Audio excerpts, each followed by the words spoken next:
அஸ்ஸலாமு அலைக்கும் வரஹ்மத்துல்லாஹி வபரகாத்துஹு.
Alhamdulillah, nahmaduhu wa nasta'inuhu wa nastaghfiruhu, na'udzu billahi min shururi anfusina wa min sayyiati a'malina. May yahdihillahu fala mudilla lahu wa may yudlil fala hadiya lahu. Wa ashhadu an la ilaha illallah wahdahu la sharika lahu wa ashhadu anna Muhammadan abduhu wa rasuluhu. எல்லாம் அல்ல அல்லாஹ்வின் நல்லடியார்களே, சகோதர சகோதரிகளே, அல்லாஹ் நமக்கு வழங்கி இருக்கக்கூடிய இந்த புனிதமிக்க ஜும்மாவுடைய நாளில் ஜும்மாவுடைய தொழுகையை நிறைவேற்றுவதற்காக நாம் எல்லாம் இங்கே ஒன்று கூடியிருக்கின்றோம். அல்லாஹும் அவனுடைய தூதரும் காட்டித்தந்த அடிப்படையில் இந்த ஜும்மாவை நிறைவேற்றுவதற்கு அனுபவிந்த எல்லாம் வல்ல ஏக இறைவனுக்கு புகழனைத்தும் என்று வல்ல இறைவனை போற்றி புகழ்ந்தவனாக என்னுடைய இந்த உரையை ஆரம்பம் செய்கின்றேன். ஆணவக்காரர்களுக்கு அழிவு நிச்சயம் என்ற தலைப்பின் கீழே அல்லாஹ் நமக்கு சொல்லி காட்டக்கூடிய மிக முக்கியமான போதனைகளை இங்கே இந்த உரையிலே நாம் அறிந்து கொள்ள இருக்கின்றோம். இந்த மனித குலத்திற்கு அல்லாஹ் மனிதர்களை நல்வழிப்படுத்துவதற்காக ஏராளமான அறிவுரைகளை வழங்குகின்றார். அப்படி அல்லாஹ் வழங்கி இருக்கக்கூடிய அறிவுரைகள்ல மிக முக்கியமானது, நாம பெருமையோடு நடக்கக்கூடாது. காரணம் என்னவென்றால், இன்னல்லாஹ லா யுஹிப்பு குல்ல முஹ்தாலின் ஃபഖூர், யாரு ஆணவம் கொண்டு பெருமை அடிக்கக்கூடியவர்களாக இருக்கின்றார்களோ அத்தகைய ஆணவக்காரர்களை அல்லாஹ் ஒருபோதும் விரும்ப மாட்டான், நேசிக்க மாட்டான் என்று அல்லாஹ் சொல்லி காட்டுகின்றார். வலா தம்ஷி ஃபில் அர்தி மரஹா இன்னக லன் தஹ்ரிகல் அர்த வலன் தப்லுகல் ஜிபால தூலா, அல்லாஹ் குர்ஆன்ல எச்சரிக்கின்றார். நீ இந்த பூமியில பெருமையோடு ஆணவத்தோடு நீ நடக்க, அப்படி நடக்கிறதுனால நீ மலை உச்சிக்கும் போயிட முடியாது, பூமியை ரெண்டா புலந்துட முடியாது என்று அல்லாஹ் நம்மை எச்சரிக்கின்றார். இந்த ஆணவத்தின் காரணமாக ஒரு மனிதன் என்ற நிலையில இருந்து இறங்கி அவன் மனித தன்மையை இழந்து அல்லாஹ்வால் சபிக்கப்பட்டவனாக மாறிவிடுவான். இதை நாம முதலில் கவனத்தில் கொள்ள வேண்டும். ஏன்னா நபிகள் நாயகம் ஸல்லல்லாஹு அலைஹி வஸல்லம் அவர்கள் சொல்லி காட்டுகின்றார்கள், பெருமை என்பது அல்லாஹ்வுடைய மேலாடு. எவனா ஒருத்தவன் அதை உருவானும்னு நினைச்சான் அப்படின்னா அவனுக்கு கடுமையான வேதனை இருக்கிறது என்று நபிகள் நாயகம் ஸல்லல்லாஹு அலைஹி வஸல்லம் அவர்கள் சொல்லி காட்டக்கூடிய செய்தியை பார்க்கின்றோம். எவருடைய உள்ளத்துல கடுகளவு பெருமை இருக்கிறதோ அவர் சொர்க்கத்துல நுழைய முடியாது என்று அல்லாஹ்வுடைய தூதர் அவர்கள் எச்சரித்தார்கள். அப்ப கேட்கப்படுகின்றது, யார சொல்லலாம், நான் அணியக்கூடிய ஆடையிலிருந்து போடக்கூடிய செருப்பு வரைக்கும் அழகா இருக்கணும்னு நான் விரும்புறேனே, இது பெருமையாகிவிடுமா என்று ஒரு நபித்தோழர் கேள்வி கேட்கும் பொழுது நபிகள் நாயகம் ஸல்லல்லாஹு அலைஹி வஸல்லம் சொல்றாங்க, இதுக்கு பேர் பெருமை கிடையாது. பெருமை என்றால் என்னன்னு தெரியுமா? நபிகள் நாயகம் ஸல்லல்லாஹு அலைஹி வஸல்லம் சொன்னாங்க, பெருமை என்பது சத்தியத்தை மறுப்பதும் பிறரை கேவலமாக கருதுவதும் தான் பெருமை என்று நபிகள் நாயகம் ஸல்லல்லாஹு அலைஹி வஸல்லம் அவர்கள் சொல்லிவிட்டு, அழகா இருக்கிறன்னு நினைக்கிறது பெருமை கிடையாது. அல்லாஹ் அழகானவன், அவன் அழகையே விரும்புகின்றான் என்று நபிகள் நாயகம் ஸல்லல்லாஹு அலைஹி வஸல்லம் அவர்கள் சொல்லி காட்டக்கூடிய செய்தியை நம்ம பார்க்கின்றோம். அப்போ இந்த ஆணவம், பெருமை, தலைக்கணம், அகங்காரம், பல வார்த்தைகள்ல இது சொல்லப்படுகின்ற இந்த மாதிரியான ஒரு மோசமான பண்பு எவருடைய உள்ளத்துல குடிகொண்டு விட்டதோ அவன் சத்தியத்தை ஏற்றுக்கொள்ள மாட்டான். எது உண்மைன்னு நீங்க சொன்னீங்கன்னா அதை அவன் ஏத்துக்கிற மாட்டான். உண்மையை மறுப்பதற்குண்டான காரணமே என்ன? சத்தியத்தை ஒருவன் மறுக்கின்றான் என்றால் அதற்குண்டான அடிப்படையே அவனுடைய உள்ளத்துல பெருமை இருக்கும், ஆணவம் இருக்கும், அகங்காரம் இருக்கும், தலைக்கணம் இருக்கும். தான் என்ற அந்த மமதை ஒருவனுடைய உள்ளத்தில் வந்துவிடுமையானால் அவன் எந்த சத்தியத்தை ஏத்துக்கிறான். அவன்கிட்ட போய் நீ எத்தனை ஆதாரங்களை காட்டி, எத்தனை வசனங்களை சொல்லி, நபிகள் நாயகம் ஸல்லல்லாஹு அலைஹி வஸல்லம் அவருடைய போதனைகளை எவ்வளவு நீங்க பயான் பண்ணாலும் அந்த ஆணவம் என்பது அவனுடைய உள்ளத்துல வந்துருச்சுன்னு வைங்கள, ஒரு காலத்தை நீங்க சொல்றதை ஏத்துக்கிறவே மாட்டான். ஏன்னா சத்தியத்தை மறுக்கக்கூடிய பண்பை ஆணவம் ஆட்டோமேட்டிக்கா கொண்டு வந்து விடும் அப்படின்றத அல்லாஹ்வுடைய தூதர் அவர்கள் நமக்கு பாலர் பாடமாக கற்றுத் தருகின்றார்கள். பச்சை பிள்ளைக்கும் புரிகிற மாதிரி அல்லாஹ்வுடைய தூதர் அவர்கள் இந்த செய்தியை நமக்கு சொல்லித் தருகின்றார்கள். பாருங்க, ஆணவக்காரனுடைய நிலைமையெல்லாம் என்ன ஆனது? அல்லாஹ் தன்னுடைய திருமறையில சொல்லி காட்டுகின்றானே, எத்தனையோ வரலாறுகளை நமக்கு அல்லாஹ் படம் பிடித்து காட்டுகின்றானே. அதுல இருந்து தெரியக்கூடிய, படிக்கக்கூடிய படிப்பினை என்ன? எவன்லாம் ஆணவம் கொண்டு ஆடுனானோ அவனையெல்லாம் அல்லாஹ் வேற மாதிரி டீல் பண்றான். ஃபர்ஸ்ட் உதாரணம் ஷைத்தானா போனதுக்கே காரணம் அவன் பெருமை அடித்தான். அதுதான் பிரச்சனை. அவன் எவ்வளவு பெரிய ஒரு கண்ணியமான இடத்துல இருந்தான், மாணவர்களோட இருந்தான். அப்படிப்பட்ட ஒரு கண்ணியத்தை அல்லாஹ் அவனுக்கு வழங்கி இருந்தான் ஷைத்தான். அப்படி இருக்கும் பொழுது ஆதம் அலைஹிஸ்ஸலாம் அவர்களுக்கு பணியை சொல்லி அல்லாஹ் கட்டளையிடுகின்றான். மலக்குமார்கள் பணிந்து விட்டார்கள். ஆனால் ஷைத்தான் பணியை மறுத்தான். அதுக்கு அவன் சொன்ன காரணம் என்ன?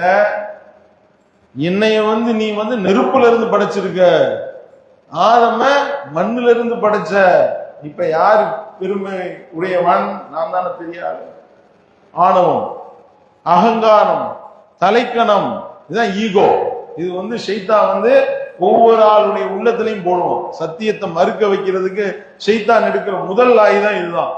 இதுதான் அவனுடைய அந்த ஷைத்தானியத்தனம் ஒருவனுடைய உள்ளத்துல வருவதற்குண்டான அடித்தளம். இதைத்தான் ஷைத்தான் சொன்னான், நான் எப்படிப்பட்ட ஆளு தெரியுமா அப்படின்னா. அப்ப இந்த ஆணவ போக்கு எவனுடைய உள்ளத்தில் வந்து விட்டதோ அவன் ஷைத்தானாக மாறிவிடுவான். அவன் ஷைத்தானுடைய அடிமையாக ஆகிவிடுவான். அவன் ஷைத்தானுடைய சகோதரனாக ஆகிவிடுவான். இதை நம்ம விளங்க வேண்டும். சத்தியத்தை அல்லாஹ் சொல்லிவிட்டானா, அல்லாஹ்வுடைய தூதரவர்கள் சொல்லிவிட்டார்களா, சமயனா அத்தானா, செவியேற்றோம் கட்டுப்பட்டோம் என்பதை தவிர வேறு பேச்சு பேசக்கூடாது. அவன் தான் உண்மையான இறை நம்பிக்கையாளன். அல்லாஹ் சொன்னதை நான் அப்படியே கேட்டு நடப்பேன். அல்லாஹ்வுடைய தூதர் அவர்கள் காட்டிய வழிமுறையை நான் அப்படியே நான் அச்சரம் பேசாமல் அல்லாஹ்வுடைய தூதரை நான் பின்பற்றி நடப்பேன் என்பவனுடைய உள்ளத்தில் ஆணவம் இருக்காது, அகங்காரம் இருக்காது, தலைக்கணம் இருக்காது, தான் என்ற மமதை இருக்காது. அப்படி எவனுடைய உள்ளத்துல மமதை வந்து விட்டதோ அவன் அல்லாஹ் சொன்னாலும் கேட்க மாட்டான், அல்லாஹ்வுடைய கட்டளைக்கு அடிபணிய மாட்டான், அல்லாஹ்வுடைய தூதருடைய வழிமுறையை பின்பற்ற மாட்டான். ஃபிரௌன் எப்படி அழிக்கப்பட்டான்? ஃபிரௌனுடைய வரலாறு அல்லாஹ் சொல்லி காட்டுகின்றானா இல்லையா? அன்ன ரப்புக்குமுல் அலா, நான் தான் உங்கள மேலான கடவுள். பேச்சை நான் பாத்தீங்கன்னா ஃபிரௌன் என்ற அயோக்கிய அநியாயக்காரன் பண்ண அந்த அட்டூழியங்கள் அதெல்லாம் நம்ம எடுத்து திருமலை குர்ஆன்ல வாசிப்போமே, ஆனால் ஆணவத்தினுடைய உச்சம். இவனை மாதிரி ஒரு திமிர் பிடித்து மமதையினுடைய வெறியில அவன் அவன் என்ன மாதிரி ஆட்டம் போட்டான் என்பது அல்லாஹ் குர்ஆன்ல சொல்லி காட்டுகின்றான். மூசா அலைஹிஸ்ஸலாம் அவர்களுக்கு சொல்றாங்க, என்னுடைய ரப்பு அவன் தான் இந்த உலகத்தை படைச்சிருக்கிறான், அவனை தான் நீங்க வணங்கணும்னு சொல்லும் பொழுது ஏதோ ரப்புன்றாருப்பா, அல்லான்றாரு, ஏதோ வானத்துல இருக்காருன்னு சொல்றாரு, ஒரு பெரிய ஒரு மாளிகை ஒண்ணு கட்டுங்கப்பா, ஏறி போய் மூசாவுடைய இறைவனிடத்துல நான் பேசிட்டு வர்றேன் அப்படின்னா எவ்வளவு பெரிய திமிரு பாத்தீங்களா? ஆணவத்தினுடைய வெளிப்பாடு பாத்தீங்களா? அப்படிப்பட்டவன் அல்லாஹ் என்ன செஞ்சா? பெரும்பிடியாக பிடித்தானா இல்லையா? அவன் அல்லாஹ் எப்படி கதற விட்டான்? ஃபிரௌன் என்ற அந்த அநியாயக்காரனை அல்லாஹ் எப்படி கதற விட்டான்? அவனுடைய அழிவு எப்படி நடந்தது அல்லாஹ் திருமறையில படம் பிடித்து காட்டுகின்றானே, கதற விடுகின்றான் அல்லாஹ். அவன் தண்ணீரை மூழ்கும் போது சொன்னான், மூசாவுடைய அந்த பனு இஸ்ரவேலருடைய கடவுள் அல்லாஹ்வை நான் நம்பிக்கை கொண்டேன் அப்படின்னு கதறினான். அல்லாஹ் கேட்கிறான், ஏன்னா இப்பதான் நீ ஈமான் கொள்றியா? முன்னாடி எத்தகைய எச்சரிக்கையை உனக்கு சொன்னோம்? ஆணவத்துல அழிஞ்ச, ஆணவத்துல ஆடின, அகங்காரம் கொண்ட உன் இத்தகைய முடிவு இப்படித்தாண்டா என்று அல்லாஹ் நிரூபித்து காட்டினானா இல்லையா?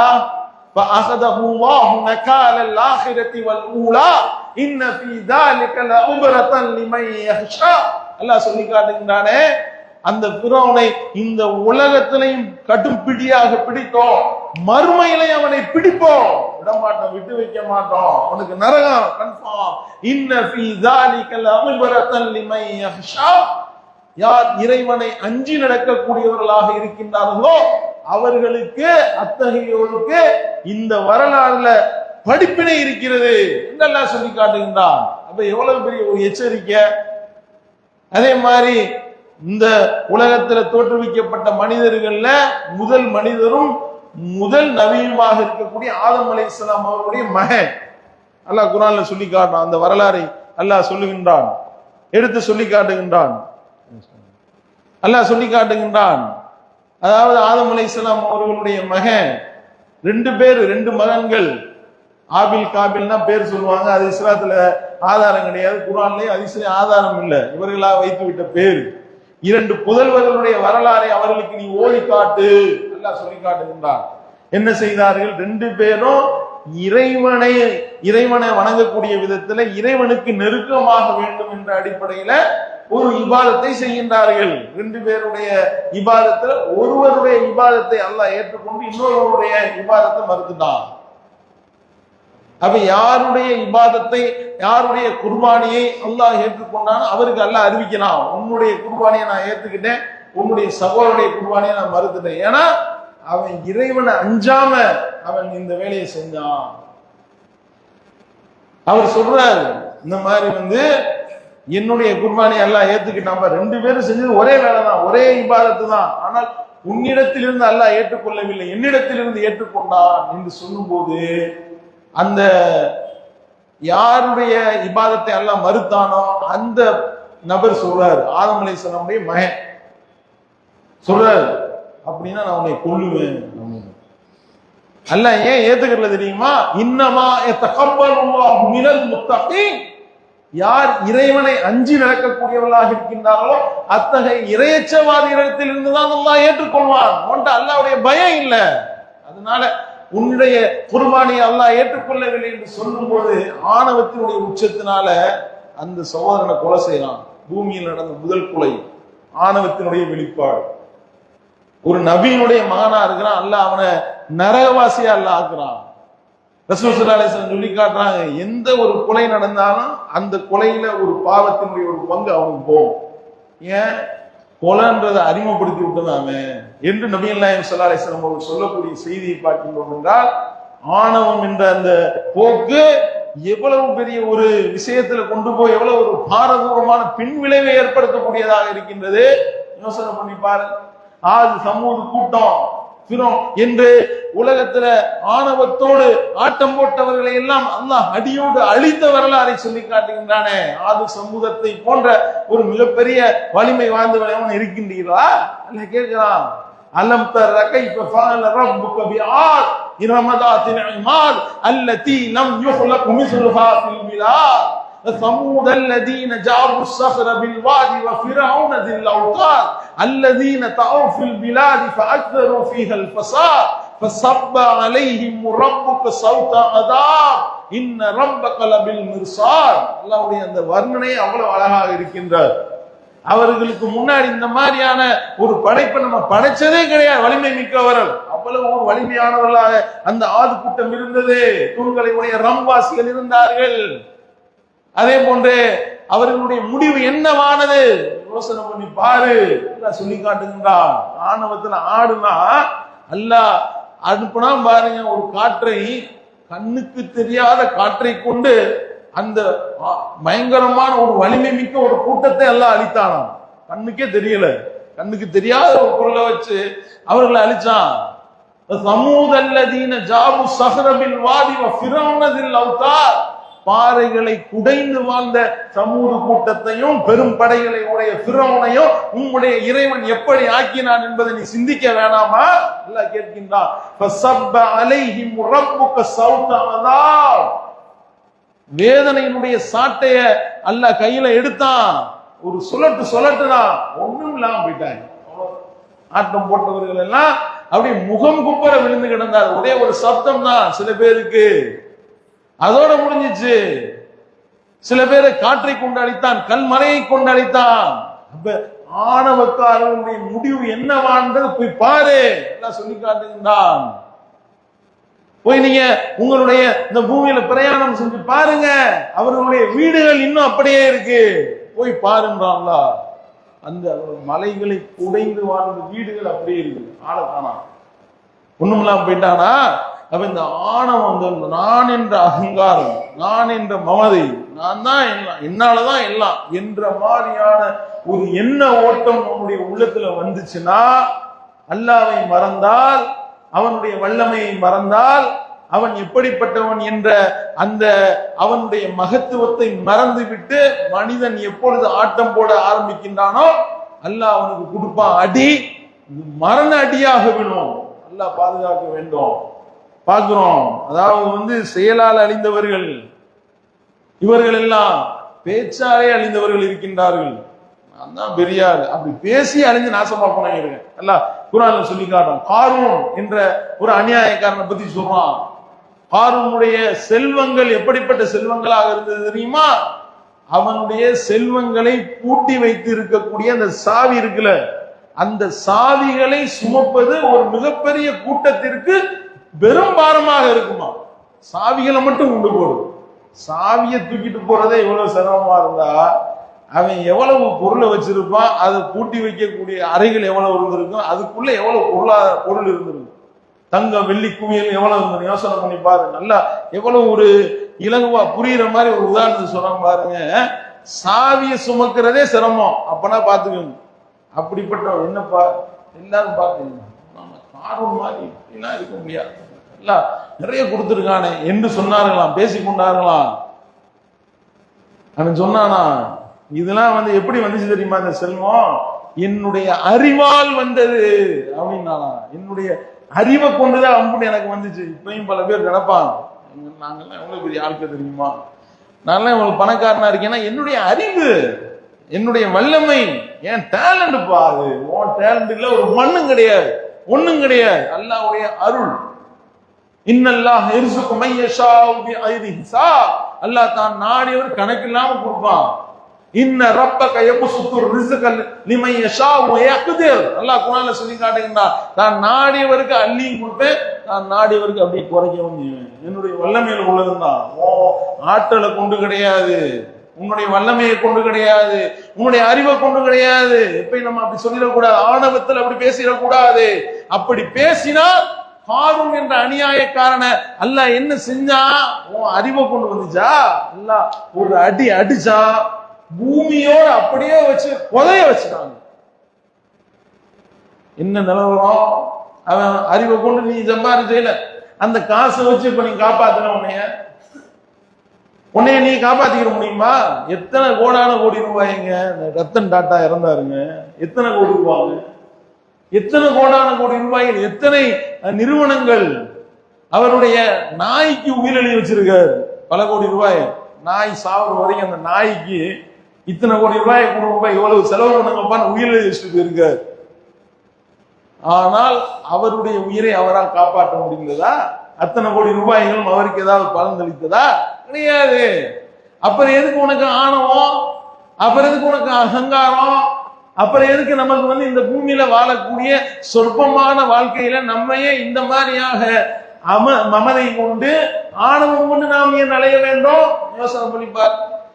இது எப்படி சரியா? இது அல்லாஹ்வுடைய வல்லமை. இது பெருமை அடித்தல் என்பது, பெருமை என்பது அவனுக்குரியது. ரப்பக ஃபக்கபிர், அவனை நீங்க பெருமைப்படுத்துங்க. அல்லாஹ் அக்பர், தக்பீர் சொல்றோமா இல்லையா? என்னுடைய பொருள் என்ன? பெருமைக்குரியவன் அவன் தான். எனக்கு ஒண்ணும் கிடையாது, என்னால ஒண்ணும் கிடையாது, என்னுடைய ஆற்றல் எனக்கு எதுவும் கிடையாது. லா ஹவுல வலா குவத்த இல்லா பில்லாஹ். நல்லதை செய்யறதுக்கோ தீயதை விட்டு விலகுவதற்கோ அவனை கொண்டுதான் நான் சக்தி பெறேன், என்னை கொண்டு ஒண்ணும் கிடையாது என்ற ஒரு எண்ணம் எவருடைய உள்ளத்தில் வந்து விடுகின்றதோ அவருடைய உள்ளத்திலிருந்து ஆணவம் ஆட்டோமேட்டிக்கா வெளியேறுகிறோம். தலைக்கணம் இருக்காது, அகங்காரம் இருக்காது, தான் என்ற மமதை இருக்காது, ஈகோ அவருடைய உள்ளத்துல வராது. அந்த மாதிரியான எண்ணம் இருக்க வேண்டும். அப்படி இருக்கின்றதா? பேச்சால காரணம் என்ற அநியாயக்காரன் அழிஞ்சதை பார்க்கிறோம். அல் கலம் என்று சொல்லப்படக்கூடிய 68வது அத்தியாயத்துல தோட்டவாசிகளை பற்றி அல்லாஹ் பேசுகின்றான். அவர்கள் அந்த தோட்டத்தை பயிரிட்டு எல்லாம் தயார் நிலையில இருக்கின்றது. இந்த ஆணவமான பேச்சின் காரணமாக அல்லாஹ் எப்படிப்பட்ட ஒரு நிலையை அவர்களுக்கு ஆக்கினான் என்பது குறித்து அல்லாஹ் சொல்லி காட்டுறான் பாருங்க. இன்னா பலவுனாஹும் கமா பலவுனா அஸ்ஹாபல் ஜன்னா. உங்களை நாம் சோதிப்போம். எப்படி சோதிப்போம்? எப்படி தோட்டத்துக்குரியவர்களை நாம் சோதித்தோமோ அதே போல உங்களை நாம் சோதிப்போம் அல்லாஹ் சொல்லி காட்டுறான். எப்படி நம்ம சோதிச்சோம்? எல்லாம் அறுவடைக்கு எல்லாம் தயாராயிருச்சு, எல்லாம் பினிஷ், அவ்வளவு பக்காவா அனைத்தும் விளைந்து நிற்குது. நாளைக்கு காலையில நாம அறுவடை செய்ய போறோம். கண்டிப்பா இது அக்ஸமுல யஸ்ரிமுன்னஹா முஸ்பிஹீன் வலா யஸ்தஸ்னூ. அல்லாஹ் சொல்லி காட்டுங்க, நாளைக்கு காலையில சத்தியமா நாம அறுவடை செய்து தீருவோம் அப்படின்னாரு. ஆணவத்தினுடைய வெளிப்பாடு. வலா யஸ்தஸ்னூ, எங்களுடைய ரப்பு நாடுனா நாங்க செய்வோம்னு சொல்லல, அந்த வார்த்தை வரல வாயில். அகங்காரத்தினுடைய வெளிப்பாடு.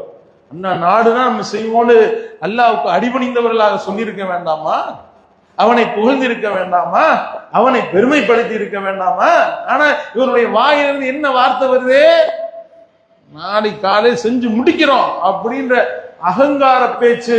அந்த பேச்சினுடைய வெளிப்பாடு அவர்கள் சொன்னார்களாம், இன்றைய தினம் எந்த ஒரு ஏழையையும் நாம் நம்முடைய அந்த தோட்டத்திற்குள் விட்டுவிடக் கூடாது. ஏன்னா ஏதாவது சாப்பாட்டுக்கு தாங்கன்னு நின்றுவாங்க, விட்டுறக்கூடாது, விரட்டிடுங்க என்று சொல்லி பேசிக்கொண்டே அடுத்த நாள் காலையில எந்திரிச்சு அவர்கள் சென்றார்களாம். எல்லாம் சொல்லி காட்டுகின்றான். இவர்கள் நைட் இந்த மாதிரி நாளைக்கு காலை நாங்க செய்வோம்னு சொல்லிட்டு போய் படுத்து விட்டார்கள். ஆனால்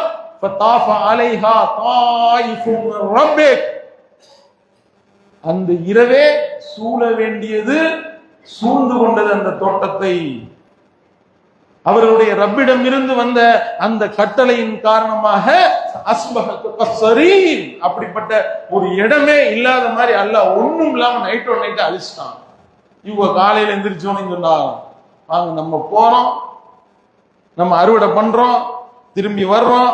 நம்ம அறுவடை பண்ணும் போதே எந்த ஒரு ஏழையும் உள்ளே விட்டுவிடக் கூடாது அப்படின்னு இவர்கள் பேசிக்கொண்டார்களாம் தங்களுக்கு. அங்கே ஒண்ணுமே இல்லை, நீ போய் என்னத்தை பார்க்க போற, எல்லாம் எரிஞ்சு முடிஞ்சு காஞ்சி போனதான் நீ பார்க்க போற. இவர்கள் தங்களுக்குள்ள பேசிக்கிட்டான், ஒரு ஏழை விடக்கூடாது, முதல்ல நீ போவியான்னு பார்ப்போம். அல்ல சவால் விடுறோம். போனாங்க. போனா அவர்கள் சொன்னார்களாம், இன்னாலும் நம்ம பாதை மாதிரி வந்துட்டோம்பா, நம்ம தோட்டம் வேற பக்கம் இருக்குப்பா, நம்ம தோட்டம் இது கிடையாது, நம்ம வேற வழி மாறி வந்துட்டோம் என்று சொல்லி பேசிக் கொண்டிருக்கும் போதே அங்கே உள்ள ஒருத்தவருக்கு ஸ்ட்ரைக் ஆகுபல், நாம தடுக்கப்பட்டு விட்டோம், நம்மளுடைய தோட்டம் தான் அழிஞ்சு நாசமா போச்சு, அந்த இடத்துலதான் நிக்கிறோம் என்று அப்பொழுதுதான் அவர்கள் உணர்கின்றார்கள். அங்கே இருந்த ஒரு நியாயவான், நன்மை பேசக்கூடிய, நன்மை சொல்லக்கூடிய, நல்லதை ஏவக்கூடிய ஒரு நியாயவான் கேட்கிறார், அலம் அகுல்லக்கும் லௌலா துஸப்பிஹு, சொல்லலையா, நான் சொல்லலையா, ஆணவத்துல ஆடாதீங்கன்னு சொல்லலையா, உம்முடைய இறைவனை, நம்முடைய ரப்ப நாம தஸ்பீஹ் செய்து அவனை போட்டு புகழ்ந்திருக்க வேண்டாமா, அப்படி சொல்லலையா, நான் உங்களுக்கு நான் நினைவூட்டலையா, அப்படின்னா படைச்ச ரப்ப நீங்க நினைவு கூறாம உங்க இஷ்டத்துக்கு ஆடுனீங்களப்பா, எல்லாம் ஒண்ணும் இல்லாம ஆக்கிட்டானே, ஒண்ணும் இல்லாம போச்சு. எப்படிப்பட்ட நிலை பாத்தீங்களா? பேசின பேச்சு என்ன? அவர்கள் இஸ்லாமியர்கள், முஸ்லிம்கள், அல்லாஹ்வை நம்பிக்கை கொண்டவர்கள், ஆனால் அவர்களுடைய பேச்சு ஆணவ பேச்சு. அந்த ஆணவத்தினுடைய வெளிப்பாடு என்னால முடியுமா? முடியாமையா இருக்கா? நான் செஞ்சிட மாட்டேன்னா? முதல்ல நம்மளால என்னங்க செய்ய முடியும்? இந்த மெம்பர்ல இருந்து கீழே இறங்க முடியுமா? உறுதி சொல்ல முடியுமா? காலை தூக்கி வைக்கிறப்ப அல்லாஹ் தூக்கிட்டானா ஜனாசாவை தாங்க இறங்கணும். இதுதான் யதார்த்தம். இந்த ஒரு நிலை எவருடைய உள்ளத்துல ஆழ பதிகின்றதோ அவர் அல்லாஹ்வுக்கு அடிபணிந்தவராக, அல்லாஹ்வையே பெருமைப்படுத்தியவராக இருப்பார். அது எல்லாம் என்ன கொண்டுதான் இல்லைன்னா அல்லாஹ் அடிப்பான், மண்டையில அடிப்பான். அல்லாஹ் ஆணவக்காரர்களுக்கு அப்படிப்பட்ட ஒரு தண்டனையை கொடுப்பான். அல்லாஹ்வுக்கு நாம பயப்பட வேண்டும். அதனாலதான் ரசூல் ஸல்லல்லாஹு அலைஹி வஸல்லம் அவர்கள் போருக்கு போயிட்டு திரும்பும் பொழுது அவர்கள் சொல்லக்கூடிய வார்த்தை என்ன? போர்ல வெற்றி பெற்றிருப்பாங்க, மிகப்பெரிய வெற்றியா இருந்திருக்கும். லா இலாஹ இல்லல்லாஹு வஹதா வ அன்ஜஸ வஹதா வ நஸர அப்தா வ ஹஸமல் அஹ்ஸாப் வஹதா. அல்லாஹ் ஒருத்தன் தான், அவனுக்கு இணை துணை யாரும் கிடையாது. லா இலாஹ இல்லல்லாஹு வஹதா வ நஸர அப்தா, அல்லாஹ் அவருடைய அடிமைக்கு உதவி செய்தான், அவனுடைய வாக்குறுதியை அவன் உண்மைப்படுத்தினான். வ ஹஸமல் அஹ்ஸாப் வஹதா, தனி ஒரு ஆளாக நின்று கூட்டுப்படையினர் அனைவரையும் ஓட விட்டான். அவன் தான் ஓட விட்டான். நான் என்னால ஜெயிக்கல, என்னைய கொண்டு கிடையாது, என்னைய கொண்டு ஒண்ணு இல்ல, படைச்ச ரப்ப கொண்டுதான். அவன் தான் ஓட விட்டுருக்கான் எல்லாத்தையும். என்னாலதான் நான் நினைச்சேன்னா முடிஞ்சு போச்சுங்க எனக்கு.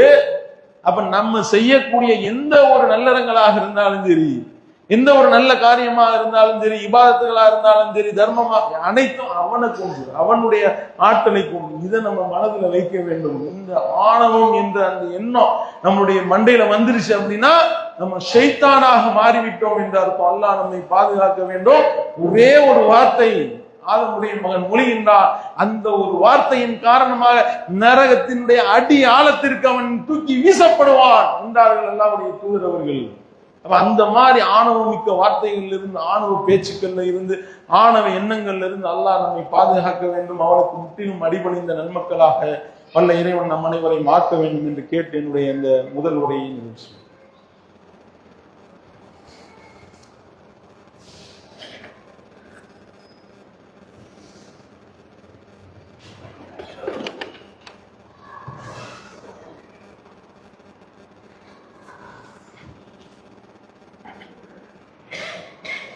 அல்ஹம்துலில்லாஹ். அன்புக்குரிய சகோதரர்களே, இந்த வாரம் பத்திரிகைகள்ல நம்ம நாட்டில் நடந்த சில முக்கியமான 3 செய்திகள். அதாவது முதல்ல இந்த மாட்டு மூத்திரத்தை குடிக்க சொல்லி இப்பொழுது ஒரு மிகப்பெரிய ஒரு பிரச்சாரத்தை அறிவாளிகள் என்று தங்களை சொல்லிக் கொள்ளக்கூடியவர்கள் செய்யக்கூடிய ஒரு நிகழ்ச்சியை நம்ம பார்க்கின்றோம். ஐஐடியினுடைய இயக்குனராக இருக்கின்றார்.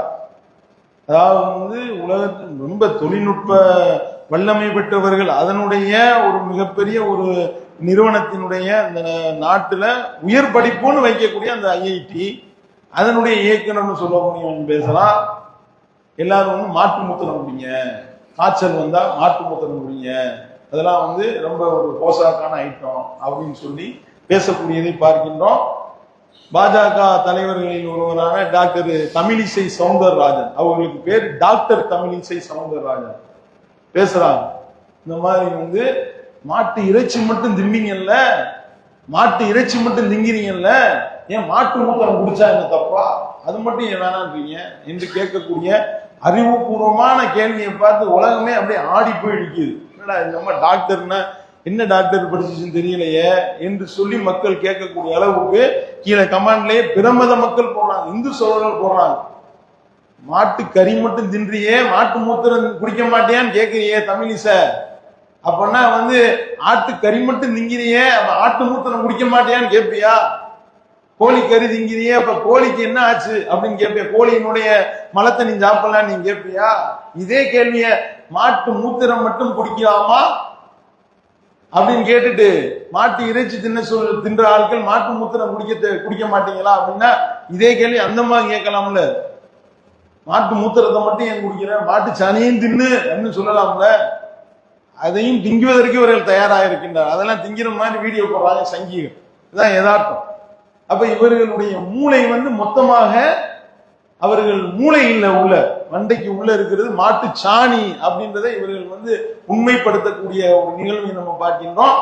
பெரிய கொடுமை என்ன அப்படின்னா, இது மாட்டு கோமியம் மாட்டு மூத்தரன்னு சொல்லக்கூடாது, அமிர்த நீர் அப்படின்னு சொல்லணும். அமிர்த நீர் என்றுதான் சொல்ல வேண்டும். இந்த அமிர்த நீரை நீ முதல்ல உன் வாயில ஊத்தி காட்டு. ஒரு பத்திரிகையாளர் என்ன செஞ்சாரு தெரியுமா, இவங்க இப்படி சொன்னாங்க, கொரோனாவுக்கு வந்து மாட்டு மூத்திரம் குடிச்சா கொரோனா போயிடும் கிளப்பி விட்டார்கள். கிளப்பி விட்டோன்னு ஒரு லேடிஸ் என்ன பண்ணாங்க, ஒரு பத்திரிகையாளர் மாட்டு மூத்திரத்தை ஒரு டப்பால குடிச்சுக்கிட்டு சங்கிகள்கிட்ட போய் மாட்டு மூத்திரம் வச்சிருக்கேன் வாயை காட்டுங்கன்னா 50 பேர் ஓடுறாங்க தெரிசு. எல்லாத்தையும் வீடியோ எடுத்து போட்டார்கள். இந்த அளவிற்கு வந்து எவ்வளவு ஒரு மோசமான ஒரு விஷயத்தை ஒரு மருத்துவர் என்ற பெயரில் இருந்து கொண்டு இவர்கள் பேசுகின்றார்கள் என்றால் தமிழக அரசு நடவடிக்கை எடுக்கணும். இதுக்கு இது போன்ற மோசமான விஷயங்களை நம்பி எவனாவது மாத்திரை மூத்திரத்தை குடிச்சு இது போன்ற பின்விளைவு ஏற்பட்டால் யார் பொறுப்பு? யோசனை பண்ணிப்பார். அப்ப சிந்திக்கணுமா இல்லையா? அதே மாதிரி வந்து மாட்டு மூத்திரத்தை இந்த அளவுக்கு இவர்கள் போக்கஸ் பண்ணிட்டு கடைசி அந்த அம்மா சொல்றது மாட்டு மூத்திரத்துல நிறைய பவர் எல்லாம் இருக்கு அப்படின்னு சொல்றாங்க. மாட்டு கோமியம் குறித்து ஆராய்ச்சி பண்ணுங்க எல்லாரும். அப்ப தெரியாம தான் இவ்வளவு பேசியிருக்க.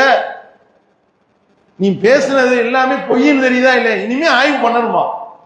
அப்ப எவ்வளவு ஒரு இழிவான ஒரு செயலை இவர்கள் செய்கின்ற இந்த செய்தியெல்லாம் மக்கள் மத்தியில நம்ம கொண்டு போய் சேர்க்கணும். எவ்வளவு மோசமான ஆள்களா இருக்கிறாங்க பாருங்க. கரிய திங்கிறவன் மாட்டு மூத்திரத்தை குடிக்க கூடாதான்னு கேட்கக்கூடிய அளவிற்கு இவர்களுடைய மூளை வெந்து போய்விட்டது என்பதை ஒரு மிகப்பெரிய ஒரு விழிப்புணர்வு நிகழ்ச்சியாக மக்களிடத்துல கொண்டு போய் சேர்க்க வேண்டும் என்பது முதல் செய்தி. அதுக்கு அடுத்து பாத்தீங்கன்னா, இந்த ஊபியில வந்து பிரக்யாராஜ் அப்படின்ற ஒரு ஏரியால வந்து கும்பமேளா நடக்குது. இந்த ஒரு வாரமா பாத்தீங்கன்னா மோனாலிசான்னு ஒரு பொம்பளை வந்து ஊசி மணி பாசி வித்துச்சாங்க. அதுல போய் என்ன செஞ்சுட்டாங்க, அழகிய பெண்மணி அழகு பாத்தீங்களா, அழக பாத்தீங்களா அப்படின்னு அந்த பொம்பளையே போட்டோ எடுத்து போட்டு கடைசியில எவனும் கும்பமேளாவுக்கு போல எல்லாரும் வந்து அந்த பொம்பளையை பார்க்க போய் ஊசி மணி பாசி விற்கிற பெண்ணை அதை போட்டு மக்கள் வந்து தொந்தரவு படுத்தி ஆம்பளைங்க அவங்க அந்த பெண்ணிடத்துல போய் உருவாங்க, அந்த பெண்ணை விரட்டுறாங்க. வீடியோக்கள் வருதுங்க, கேவலமாக இருக்கின்றது. ஏன்னா போய் வந்துகிட்டு கும்பமேளா போன அந்த வேலையை பார்த்துட்டு வந்து துளைக்க வேண்டியதுதானே. இப்படி வந்து ஒரு பெண்ணை வந்து இப்படி சுத்தி அடித்து கொண்டு கடைசியில என்ன, அந்த பெண்ணை வந்து அந்த ஏரியாலே இல்லாம வேற ஒரு ஏரியாவுக்கு போகக்கூடிய அளவுக்கு நிலவரம் வந்து விட்டது. இவ வந்து சினிமா பட வாய்ப்பு வர போகுது என்றெல்லாம் சொல்லி அந்த பெண்ணை வந்து டார்ச்சர் பண்ணக்கூடிய ஒரு நிலைமையை நம்ம பார்க்கின்றோம். இஸ்லாம் சொல்லி காட்டக்கூடிய அந்த வழிகாட்டுதல், அல்லாஹ் சொல்லக்கூடிய வசனம் அப்படி 100% பொருந்தி போறத பாருங்க. அல்லாஹ் குர்ஆன்ல சொல்லி காட்டுறான், யா அய்யுஹன் நபிய்யு குல் லி அஸ்வாஜிக வ பனாதிக வ நிசாஇல் முஃமினீன யுத்னீன அலைஹின்ன மின் ஜலாபிபிஹின்ன ذلك அத்னா அன் யுரஃப்ன ஃபலா யுதைன். அல்லாஹ் சொல்லி காட்டுகின்றான், நபியை நீங்க சொல்லுங்க உங்களுடைய மனைவிமார்களுக்கும் உங்களுடைய பெண் பிள்ளைகளுக்கும், இன்னும் இறை நம்பிக்கை கொண்ட மூமினான பெண்கள் ஒவ்வொரு பெண்ணுக்கும் நீங்க சொல்லுங்க, அவர்கள் தங்களுடைய முக்காடுகளை தலையில போட்டு மொத்தமா கவர் பண்ணட்டும், முகம் கைகளை தவிர மற்ற பாகங்களை மறைக்கட்டும்.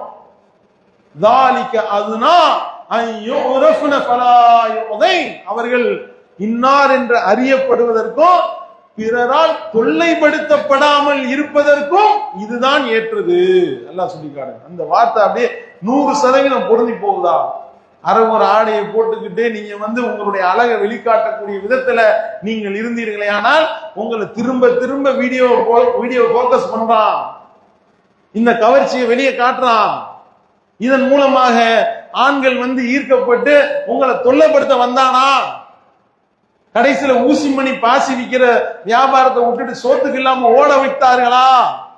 இந்த மாதிரி வக்கீர புத்தி உள்ளவர்கள் ஊர்ல நிறைய சுத்திட்டு இருக்கான். அவனுடைய அந்த காம பார்வைக்கு நீங்கள் இரையாகிவிடக் கூடாது. அப்படின்னா என்ன? மருதா போடுங்க பெண்கள்.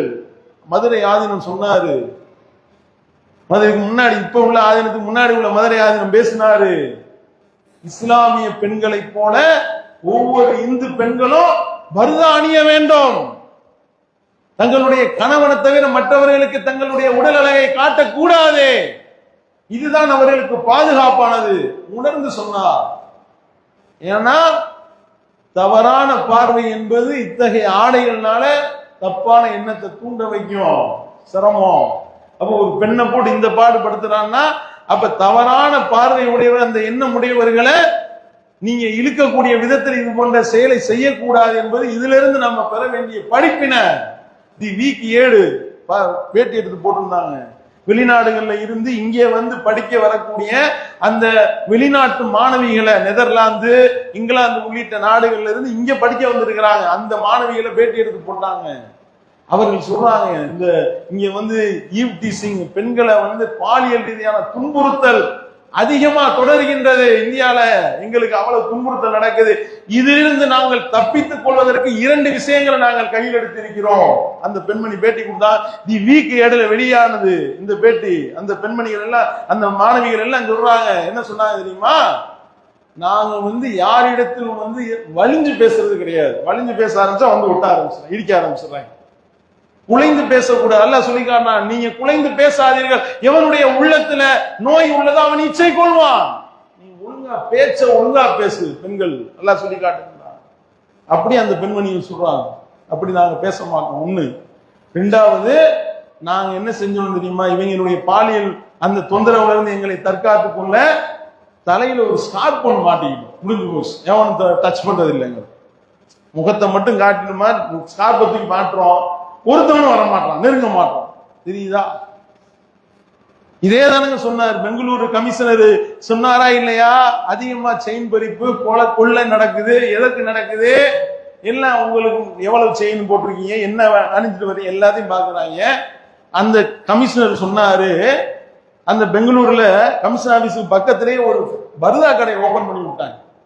இவரே போய் திறந்து வைக்கிறார், இவரே சொல்றாரு, பிரஸ் எல்லாம் கூப்பிட்டு சொல்றாரு, இங்க பாருங்க, பெண்கள் செயின் அத்து இது போன்ற பாதிப்பு ஏற்படுதுன்னா செயின் அக்கிறேன் கழுத்தை அறுத்துறாங்க.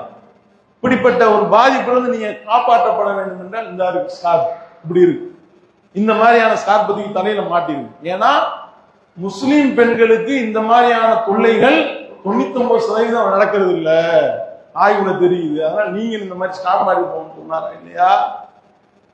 அப்ப தங்க நகை நம்ம விட்டு போயிடும், தங்க நகை இழந்துருவோன்றதை விட நகை போனா வேற வாங்கிடலாம், கற்பு போனா வாங்க முடியுமா? யோசனை பண்ணிப்பார். அப்ப இத்தகைய ஒரு விழிப்புணர்வை நாம மக்கள் மத்தியில் ஏற்படுத்தும். பிரமத சகோதரி கூட சொன்னாங்க, ஒரு சகோதரி பருதா போட்டுட்டு, நான் இந்து தான், நான் முஸ்லீம் கிடையாது, நான் பருதா போட்டேன். ஏன் தெரியுமா? இது போன்ற தவறான பார்வையை உடையவர்களுடைய அந்த பார்வையிலிருந்து என்னை காப்பாற்றுவதற்கு உண்டான கேடயம் இந்த பருதா. அதனால நான் பருதா அணிந்து செல்கிறேன் என்று ஒரு இந்து பெண்மணி பேட்டி கொடுத்தாங்களா இல்லையா? அப்ப இதெல்லாம் நம்ம மக்கள் மத்தியில் கொண்டு போய் சேர்க்க வேண்டும். இறுதியாக ஒரே ஒரு செய்தி, அதாவது முஸ்லிம்கள் மேல அவப்பெயரை ஏற்படுத்தி அவதூறு சுமத்த வேண்டும் என்பதற்காக இந்த சங் பரிவார் தொடர்ச்சியாக அவதூறுகளை பரப்பி வருகின்றது. அதுல போன வாரம் அவர்கள் பரப்பி விட்ட பெரிய அவதூறு, வங்காளதேசத்துல காளிபாரின்ற ஒரு காளி கோவில்ல பாருங்க, காளி சிலைய முஸ்லிம்கள் எப்படி உடைக்கிறாங்க பாருங்கன்னு ஒரு வீடியோ போடுறாங்க. வீடியோல வந்து சில பேர் அந்த சிலை மேல ஏறுறாங்க, காளி சிலை மேல ஏறுறாங்க. ஏறி தலையை பிடிச்சி ஆட்டி முதல்ல தலையை கிளப்பி உடைக்கிறாங்க. கை கால் எல்லாத்தையும் உடைச்சு அந்த சிலைகளை வந்து அக்கு வேற ஆணி வேற ஏறி மிதிச்சு தூக்கி வீசுற மாதிரி ஒரு காட்சி. இதை போட்டு கலவரத்தையை மூட்டுகின்றார். பார்த்தீர்களா, முஸ்லிம்கள் வந்து இந்த மாதிரியான வேலையை செய்து விட்டார்களே, எல்லாரும் வந்து கிளம்புங்க, அவங்களுக்கு எதிராக கிளம்புங்கன்னு தூண்டி விடுவோம். ஆனா உண்மை என்ன, இந்த ஃபேக்ட் செக்ல எல்லாத்தையும் போட்டு அம்பிட்டும் புள்ளி வரங்களை வெளியிட்டு இருக்கிறான். இது முஸ்லிம்கள் கிடையாது. ஃபர்ஸ்ட் இது பங்களாதேஷ் கிடையாது, இது மேற்கு வங்கம்.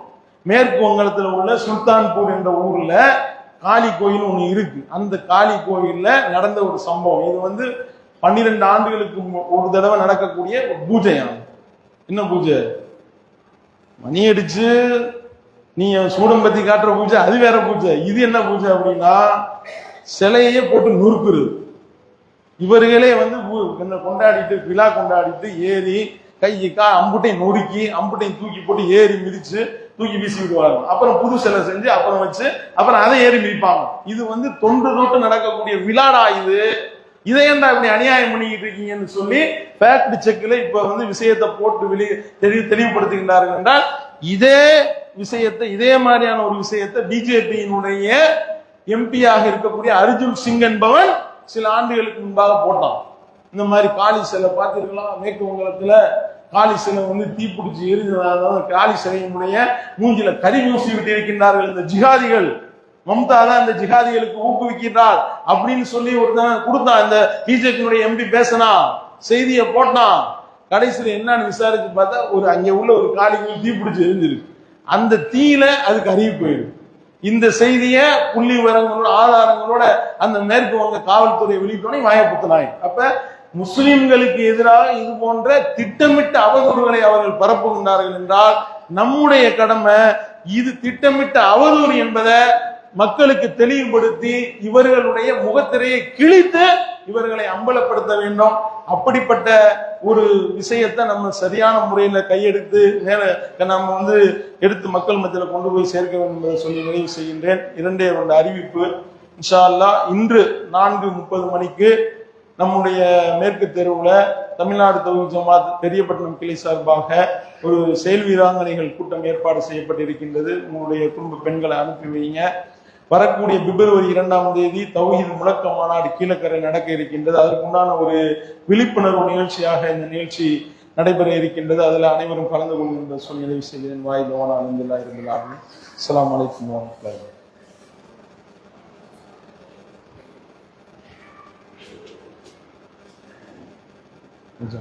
அந்த பிடிச்சது